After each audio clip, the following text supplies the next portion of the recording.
புயலுக்கு முன்பதாய் இருக்கும் ஒரு அமைதி, ஒரு புயலுக்கு பின்பாகவும் வரக்கூடிய ஒரு அமைதி, ஒரு ஆசீர்வாதமும் அதே சமயத்தில் நல்ல பலனும் உண்டாவதற்கு முன்னும் பின்னும் நம்முடைய வாழ்க்கையிலே புயல் இன்றியமையாதவைகள்.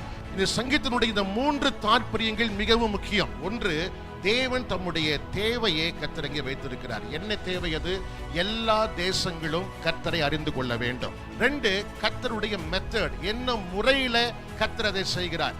அவர் தம்முடைய ஜனத்தை ஆசீர்வதித்து காண்பிக்கிறார்.